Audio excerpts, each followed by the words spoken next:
Pozdrav domaćini moji, kako ste danas? Danas govorimo o nečemu što može potpuno promijeniti način na koji uzgajate paradajz, paprike i krastavce, a većina ljudi to ili ne koristi ili koristi pogrešno.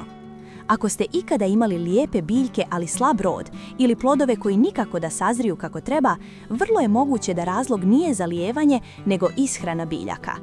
Danas ću vam pokazati 10 organskih gnojiva koja se koriste jednostavno, dostupna su gotovo svima i daju rezultate koje ćete primijetiti već u istoj sezoni.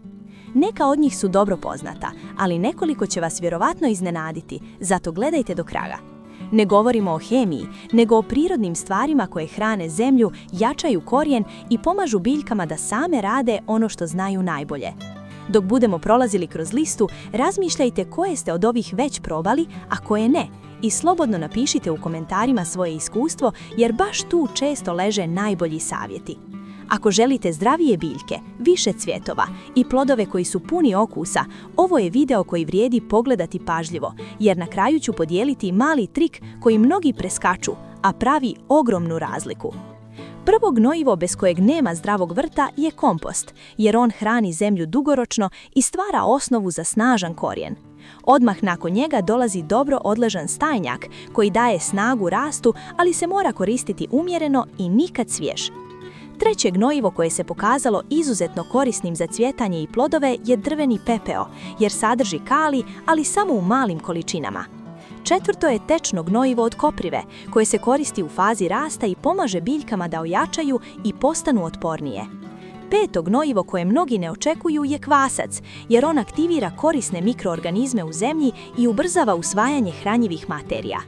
Šesto je soda bikarbona, koja se koristi vrlo pažljivo i rijetko, ali može pomoći u jačanju biljaka i smanjenju gljivičnih problema. Sedmo gnojivo su ljuske od jaja, prirodan izvor kalcija koji pomaže protiv truleži plodova, posebno kod paradajza. Osmo je talog kafe, koji poboljšava strukturu zemlje i daje dodatne hranjive materije, ali se ne smije pretjerivati. Deveto su kore od banane, bogate kalijem i idealne u fazi cvjetanja i formiranja plodova.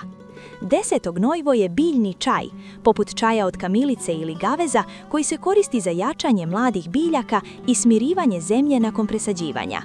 Dok slušate ovu listu, razmislite koja od ovih gnojiva već koristite, a koja biste mogli isprobati ove sezone. Nijedno od njih ne djeluje čudesno preko noći, ali zajedno prave ogromnu razliku u zdravlju biljaka i količini plodova. Ako vam je ovaj video koristan, ostavite like, zapratite kanal i napišite u komentarima koje organsko gnojivo je kod vas dalo najbolje rezultate, jer iskustvo iz stvarnih vrtova vrijedi više od svake teorije.